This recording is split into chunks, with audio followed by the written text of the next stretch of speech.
Top 5 things I love about China is coming right up, but before I get into the episode, I'd like to remind you that if you have not seen my show, Conquering Southern China, where Winston and I ride our hand-built motorcycles 5,000 kilometers across southern China, you can use this promo code to go check it out. So first go to Vimeo On Demand, and then go to our show, Conquering Southern China, and you will be able to use this promo code, which will get you 10% off. Don't forget to type in Laowinning. That is your promo code. It's for a limited time only, so please check it out. I hope you enjoyed this clip from the show, where we go deep into the mountains of Guizhou and we find an ancient method of producing China's most famous alcohol, baijiu. One of my subscribers luckily pointed us in the direction of a baijiu factory.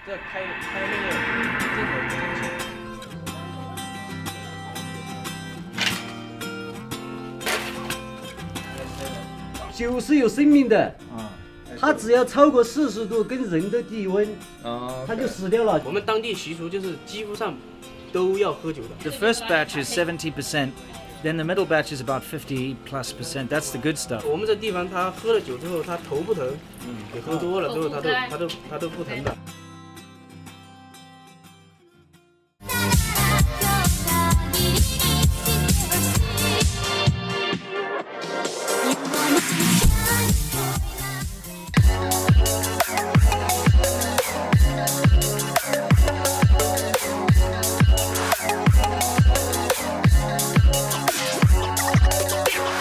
Hey Laowinners, it's Laowinners here with another video, and I've been in China for 7 years now. So first what I'm going to do today is a top 5 things I absolutely love about China. I think the reason we're doing this is because things just haven't really been going very well for us this year, and it's nice to remind ourselves as to why we're actually here in the first place. So whether it's the food, the people, the weather, well, not so much the weather. It's terrible today. Let's get on the bikes and let's talk about this. What do you think? Let's do it. Let's go. Now, one of these things about China that kind of separates it from America or Canada, one of these massive countries, is actually that when you cross provinces or even enter new villages, you're going to experience new languages. I'm talking dialects like you've never heard of before. I'm talking new foods, new customs. Every village has their own tradition.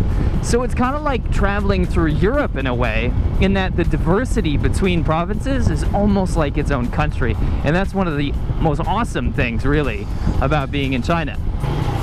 And that's the thing, guys. If you're into discovery and you want to scratch that kind of like Marco Polo itch, turn down any side road, travel to these villages, get outside the city centers, and you will see a China like you've never seen before. It's very different than the other Asian countries in that foreigners are not abundant here. I still go to villages and towns and even cities chock full of people that have never seen someone from a different country before. And that's absolutely amazing. Definitely one of my favorite things about living in China is actually the food. I mean, from the spicy food up in Sichuan, and then you have like that really hearty, delicious food that almost resembles Western food up in Dongbei.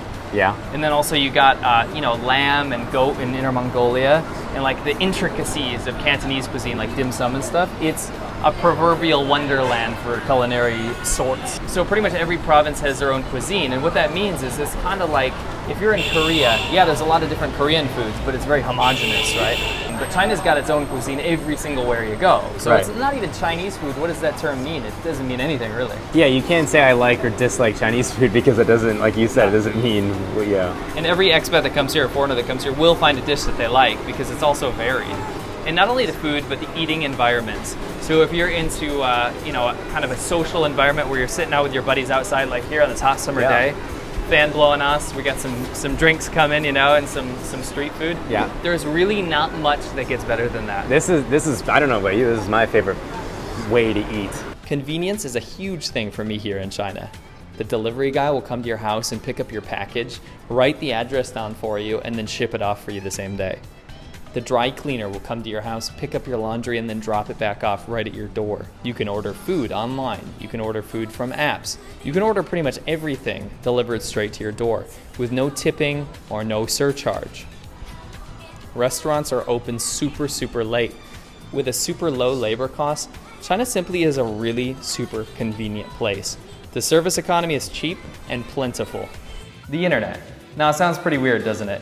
The internet is actually what makes China one of the most difficult countries to live in as an expat. Although you have to use a VPN to access Western services that have been shut down here, like Google or Facebook or YouTube, it's created this kind of weird ecosystem where everyone uses one singular app to pretty much do everything. And that's WeChat. I can pay my bills, send a location, send money to people, I can make free phone calls with video, I can have business meetings. I can meet new people, I can book tickets ahead of time, I can promote my social media, scan QR codes.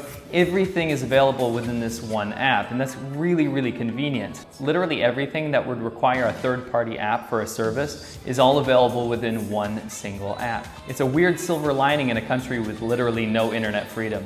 China's a nation of hospitality.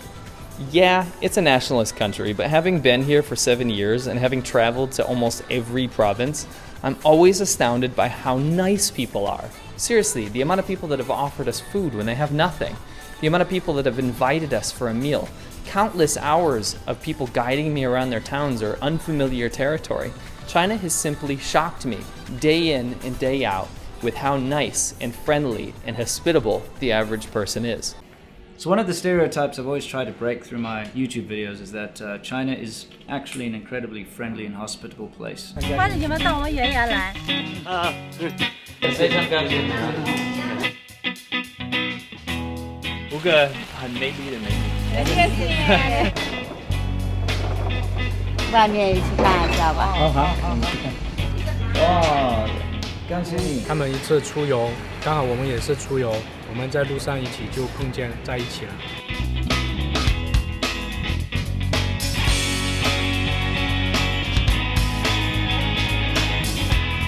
不要钱了，送给你们钱，送给你们钱，不要。 Even in this poor place, she refused to take my money. She ran and like stuffed it in my little strap here. 一块叫洋颜色，还有一块银颜色。哦，对，都有。 What he said is like, you drink about 3 of those, you're gonna find a beautiful girl, and you're gonna last at least half an hour. Being here so long and being able to speak the language and actually talk to the local people and experience all these different local cultures was something really special.